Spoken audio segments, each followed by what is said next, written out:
Alright, so we're going to just take a look at the basic settings inside of this iPad. And to get to any kind of settings at all, you're going to look at this settings button right here. This one that looks like a little cog or spinning wheel or gears. And we're going to go into that here in just a second. I got to hit the home button to get those things to stop shaking and jiggling. I'm going to go into settings. And down the left hand side you see all of your different settings or setting options. But within each setting option, for instance, if I go to notifications, you'll notice the right panel actually morphs and changes to give me all of the drill down settings for these particular different series of settings. I'm going to go over a few on the very top here just to give you some ideas of all the different things you can do. Airplane mode just completely shuts off all outgoing and incoming data or kind of communication between what's going on in the iPad and the outside world. So if you want to shut off internet, everything coming in and out, turn airplane mode on. The one thing is you're going to notice there's a tiny little airplane in the top left corner. So if you're having internet issues, first just look top left corner, see if that airplane's on. If it's not, obviously airplane mode is not on. Wi-Fi is the way that you connect to any single network out there. And right now I have all these different Wi-Fi symbols or Wi-Fi networks that I can jump on. Anything that doesn't have the lock button is going to be free and available without password. The rest of these you'll need passwords for. And there's even sneaky little hidden networks out there sometimes where you may need to ask to join it, and you'll need to know the name and the password of it typically in order to get on. But you can certainly turn your Wi-Fi off up here as well if you're having issues. Also, sometimes you may join something like Class Password and be part of that, joined to Class Password, but Class Password keeps giving you issues, but it auto joins every single time automatically, right? And so that it's bothering you and kind of frustrating you. So you can click on that individual password, and if you are actually connected to it, you can say forget this network, and it will jump off of it, and it's not going to do that auto remember and auto latch on to that network. So if that one's frustrating you and you want to move on to another one, that's a great way to get rid of that. Bluetooth is the way that you can connect with peripherals, things like headphone jacks, things like Bluetooth car stereos, anything, including if you have a Bluetooth keyboard, a wireless keyboard that you want to connect to, you can connect to it using your Bluetooth, and you have to go through a pairing setting where you pair up the other device, the other peer device or the other peripheral with your iPad. And actually Bluetooth is a great connection. The only problem with Bluetooth is it's a very short distance that you can pair up with something, but it's very secure, and you also have to be careful, even though it's secure, of having it on in public places, because people do try and target Bluetooth connections to try and get on your device. But Bluetooth is a great way to share pictures and photos and things between two devices, or share music or settings, and it's a wonderful way to connect your device with other things like keyboards and headphones and wireless other peripheral pieces. Notification center, control center, do not disturb, and sound, wallpaper, privacy is as far as we're going to make it in this video, and then we're going to come back to general settings for the next video. So let's just hit up notification center here quickly. This is almost like a do not disturb setting, and actually part of this is the do not disturb right here. Notifications is how you see everything on your iPad, whether you want your lock screen to actually pop up notifications for you. So even when it's in this state right here, lock screen like this, it could pop up notifications for you. If you get a brand new notification, it can pop up right here, like that sound that you just heard, could pop up on this screen even without me sliding to unlock it. Whereas if I turn that off, notifications are not going to come through when it's in lock screen stage. Today's view is available in lock screen stage for me right now, so when it's in that lock screen, I still get to see the today's view, which is what we're going to see in control center here in a second.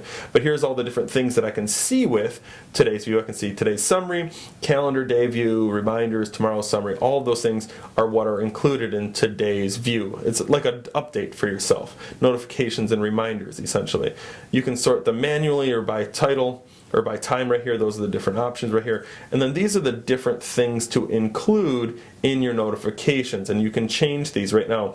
And you can see messages has badges and banners associated with it, while photos, I don't know if you can read this, it's going to be rather tiny, but photos has badges, sounds, and banners. And if I want to turn off the sounds, because I hate when sounds come through on any single app, all I have to do is drill down into that app, and now I have these subset of settings, and this explains the difference between no alerts. Banner alerts are the things that show up at the top, and alert alerts are the ones that pop up right in the middle. Those are the most annoying. So I would typically, banner alerts are not that big of a deal. Badges, I'm going to show you here in a second, but badges are tiny little numbers that actually show up on an app someplace. And I'll see if I have one right now. Just quickly, I'll peek out here.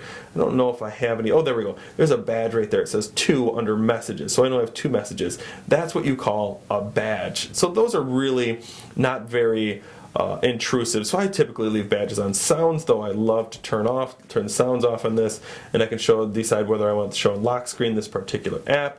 Alerts for everyone, or just when I'm logged in, or just from my contacts rather, and I can go back to my notification center now. You can see that sounds have been removed from the photos. So you do have to manage all of those on an individual level. So I don't want any sounds to come through on Google Hangouts either.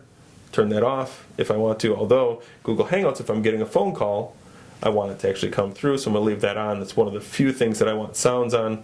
And there we go. That's pretty much all you need to know about Notification Center. Now we go to Control Panel, or Control Center. This is about when that control center itself is accessible. The control center is this thing right here. This is today's view, and this is Control Center right here. This is the Spotlight search, and the Control Center is right here at the bottom. So this is the control center down here, where you have all the different controls that you can swipe up and down. You just go from the very bottom of your iPad up, regardless of your orientation. You swipe up on it, and you have that control of, you can take a photo, you can change the brightness, you can even change all of the different settings in here with Bluetooth. You can turn airplane mode on right here. You can put it in sleep mode if you want to. You can turn sounds off. You can even adjust the volume and play your iTunes straight from here. That's what this is talking about with the control panel. Access within apps. So this just means, can I access that control panel inside of applications? So in other words, if I'm inside of the App Store, I can still swipe up from the bottom and get my control panel. Typically, you don't want to turn that option off. So here I am back to settings. I'm going to go to Do Not Disturb. That Notification Center was, like I said, a Do Not Disturb, but this is the true, I can set it up for a certain time period. I can say I want it to silence during certain times of the day. I can set up a schedule right here and say I want it to be silenced from 10 p.m. to 7 a.m. So in other words, I don't want sounds or alerts or anything to come through while I'm sleeping. You can change this to be more like work hours instead if you want to. You can also set up acceptable list here. It says allow calls from, so even during the schedule no sound time, I could say, you know what, if my husband, wife, cousin, sister, or brother call during that time, then I want it to come through. Otherwise, I just set it up. This is just a manual shutdown. I want to turn off all alerts right there. Do not disturb. I can turn it back on. So if I'm going into a meeting and I know I don't want any alerts, boom, all done. If I'm teaching a class, I can have it set up under my schedule so it happens all the time. And that's just the way that you manage all of your Do Not Disturb information. Sounds down here, like I promised we're going to get to, this is just how you change your sounds. You can also change whether or not you want the lock, unlock, and the keyboard clicks to make a sound. I can't stand the keyboard click sound, so I take it off. Wallpaper brightness, you can manage this all by yourself. You can choose cute little pictures for your kids or your cousins and put them on here if you want to. You can change the brightness from here or from here. So either way, it doesn't matter. Privacy settings, though, are rather important.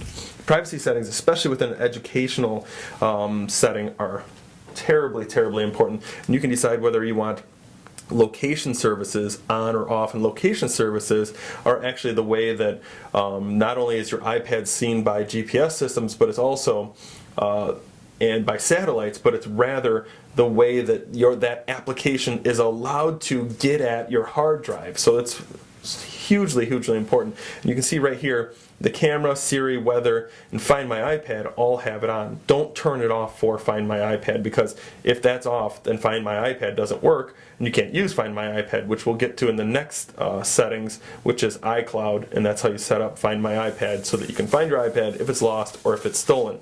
But the camera needs to also be on, because otherwise you can't access your camera roll, and in this case, the camera is going to use location services to timestamp and to location stamp where you are when you took that photo. That makes some people uncomfortable, so you can certainly turn that off if you want to. You should also make sure that you let students know what it means to have location services on if you're using it in the classroom.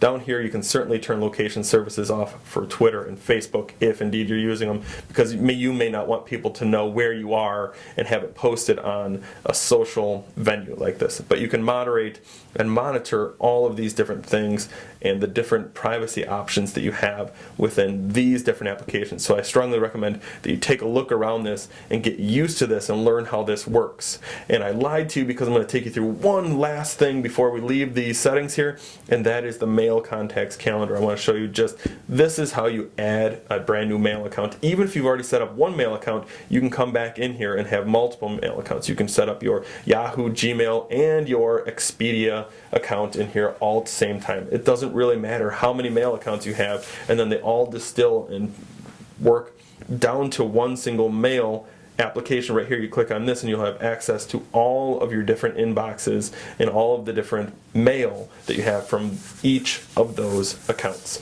That's the end of settings part 1. Come on back for settings part 2.